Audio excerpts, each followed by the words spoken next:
Dan pemirsa, Capres Partai Demokrat Kamala Harris dan Capres Partai Republik Donald Trump sebentar lagi akan berhadapan dalam debat pemilihan presiden. Debat ini bisa jadi momen menentukan bagi pemilu Amerika Serikat pada November mendatang. Dan untuk mengetahui informasi terkini, kita langsung bergabung dengan jurnalis VOA Valdia Baraputri langsung dari White House atau Gedung Putih, Washington DC. Valdia, mengapa debat Capres kali ini bisa menentukan hasil pemilu, Valdia? Halo Iqbal dan pemirsa, debat Capres kali ini bisa sangat menentukan bagi hasil pemilu Amerika Serikat pada November nanti. Karena debat ini bisa jadi menentukan karena survei dari NPR mengatakan bahwa 8 dari 10 warga Amerika Serikat yang memiliki hak pilih berencana akan menggunakan hak pilih mereka pada pemilu nanti. Meskipun sebagian besar pemilih Amerika Serikat ini sudah menentukan siapa yang akan mereka pilih apapun yang terjadi pada debat Capres malam ini, tetapi masih ada para pemilih yang belum menentukan pilihan mereka yang disebut undecided voters. Nah, jumlah undecided voters ini tentunya lebih kecil daripada pemilih yang telah yakin akan pilihan mereka. Tetapi undecided voters ini bisa menentukan di negara-negara bagian kompetitif di mana hasil pemilu di negara-negara bagian tersebut selisihnya hanya sedikit. Nah, selain itu debat ini juga hanya beberapa hari dari early voting atau sebuah mekanisme di mana para pemilih ini memberikan suara mereka jauh-jauh hari sebelum pemilu serentak nasional pada November mendatang. Nah, early voting ini jadwalnya berbeda-beda di setiap negara bagian, tetapi yang paling early atau yang paling awal adalah pada negara bagian Pennsylvania, di mana debat Capres ini dilaksanakan. Negara bagian Pennsylvania akan mengadakan early voting pada 16 September mendatang, jadi kurang dari 1 minggu.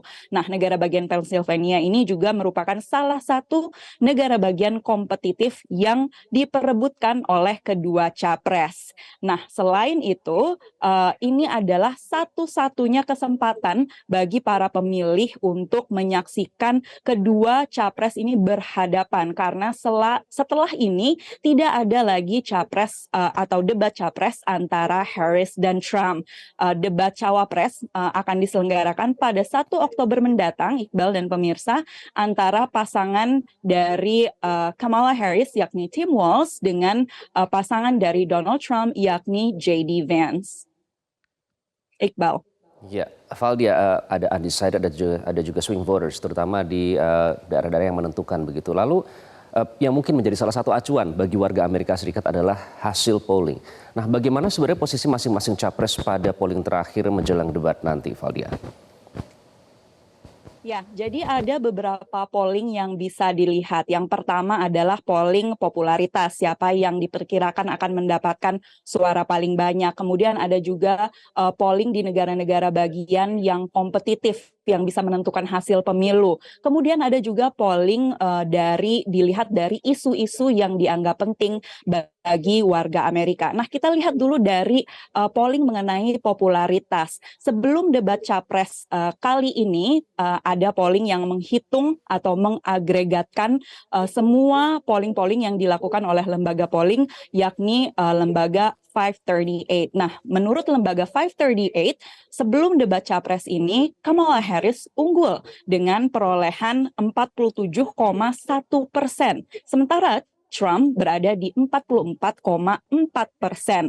Nah, tapi yang perlu diingat, mekanisme pemilu di Amerika ini tidak dihitung berdasarkan siapa yang memiliki suara atau mendapatkan suara paling banyak seperti di Indonesia, begitu. Mekanisme pemilu di Amerika Serikat ini dihitung pula dengan mekanisme Electoral College, di mana setiap negara bagian ini memiliki poin-poin yang berbeda-beda, dan disitulah mereka akan bertarung untuk mendapatkan poin-poin tersebut. Nah, ada negara-negara bagian yang kompetitif karena poin mereka tinggi, serta hasil pemilu di negara-negara bagian tersebut itu sulit ditebak terkadang, begitu. Nah, di negara bagian yang kompetitif ini ada 7 negara bagian kompetitif. Nah, menurut polling terbaru, Harris ini unggul di 4 negara bagian di antaranya. Namun di 3 negara bagian di mana Harris unggul, yakni Pennsylvania, Wisconsin, dan juga Michigan. Ini selisihnya itu sangat tipis antara 1% bahkan di bawah 1%. Jadi ini masih ada kemungkinan untuk berbalik begitu saat setelah pemilu November nanti. Nah, di negara-negara bagian yang menentukan ini, yang hasilnya, yang pollingnya ini selisihnya sangat tipis, yakni Pennsylvania, Michigan, dan Wisconsin, biasanya ini merupakan basis Demokrat yang kuat begitu. Namun pada pemilu 2016, negara-negara bagian tersebut berhasil direbut oleh Trump dan menjadi basis Partai Republik. Namun pada 2020 Biden kembali merebut negara-negara bagian yang kompetitif tersebut. Nah, jika Harris bisa merebut kembali negara-negara bagian itu, maka diperkirakan Harris ada di jalur untuk memenangkan presidensi Amerika Serikat pada tahun ini. Nah, polling yang terakhir adalah mengenai isu-isu yang dianggap penting oleh warga Amerika Serikat. Yang pertama adalah mengenai ekonomi. Harris dianggap jauh lebih unggul daripada Trump untuk menangani isu ekonomi ini, terkait misalnya inflasi dan juga biaya hidup atau tingginya biaya hidup di Amerika Serikat. Sementara untuk isu-isu kunci lainnya seperti isu hak aborsi atau kebebasan hak reproduksi, kemudian untuk isu imigrasi, isu Timur Tengah, dan juga isu-isu non-ekonomi lainnya, Harris dianggap lebih baik daripada Trump untuk menangani isu-isu tersebut, namun tidak jauh lebih baik seperti untuk isu utama, yakni isu ekonomi. Iqbal. Baik, Valdia Baraputri, menarik nanti kita lihat karena meskipun tidak ditentukan secara spesifik ya topiknya apa, tapi nanti kita akan lihat seperti apa perdebatan yang berlangsung. Valdia Baraputri, terima kasih melaporkan langsung dari Gedung Putih Amerika Serikat. Jelajahi cara baru mendapatkan informasi. Download Metro TV Extend sekarang.